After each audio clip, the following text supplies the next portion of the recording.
L'entraînement reste quand même la base et le don, mais après on doit rajouter l'hydratation, la nutrition, le suivi médical, le suivi par les kinés, les psychologues. Donc c'est vraiment très important, surtout dans l'optique de prévenir les blessures. Donc soit risque de se blesser quand on mange mal, mais surtout aussi risque d'avoir des fringales, des hypoglycémies, des baisses d'énergie, tant pendant les entraînements que pendant les matchs. Donc vraiment, pour tenir une saison complète en football de DA, on n'a pas le choix que de manger correctement. Au niveau des compléments, en fait, on propose aux joueurs toute une gamme de produits de la marque Performance. Et ce sont aussi bien des produits à prendre avant l'entraînement que pendant ceux-ci ou après. Le but étant de charger les batteries, les muscles en ATP, donc en énergie rapide, juste avant l'entraînement. Pendant, de reprendre éventuellement un petit peu de sucre avec des vitamines et des minéraux. Et après, d'apporter surtout des protéines sous forme de milkshake ou de barres. Donc ça permet de récupérer jour après jour, surtout après des grosses séances d'entraînement, que ce soit de la musculation ou des séances de football intensif.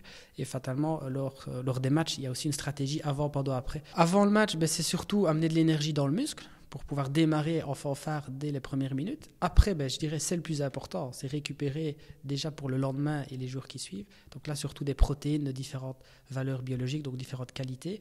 Et alors, juste avant le match et pendant la mi-temps, là, on leur donne plutôt des petites pipettes, c'est-à-dire des coups de fouet, un peu comme des petits tubes de dentifrice qui contiennent du miel, du ginseng, de la guarana, des vitamines B, du sucre.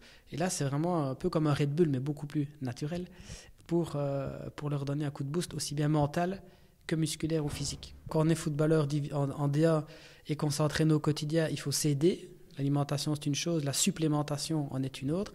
On est bien sûr sur des gammes totalement naturelles, doping-free, donc non dopantes, contrôlées, et il n'y a aucun danger, que ce soit pour le foie ou pour les reins, surtout qu'il y a un protocole qui est mis en place et qu'on adapte le dosage en fonction des joueurs. Qui sont suivis assez régulièrement par des analyses sanguines et on peut spécifiquement leur donner ce dont ils ont besoin. Donc il y en a qui manqueraient plus de fer par exemple, ou plus de vitamine B, D, E ou autre chose.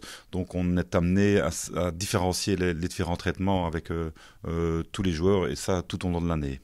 On a la chance d'avoir très peu de blessés cette année, donc c'est que la récupération mise en place est bonne, que les kinés font bien leur travail et le médecin aussi. Mais on n'est pas à l'abri d'avoir des joueurs fatigués qui terminent sur les genoux, puisque chaque fois les 20-25 dernières minutes de match sont très éprouvantes. Et c'est pour ça que le plus vite possible après le match, c'est-à-dire dans la demi-heure, il leur faut de l'eau, du sucre et des protéines. Et grâce à ça, dans l'heure, on a récupéré, on peut décrasser le lendemain puis rejouer sans problème.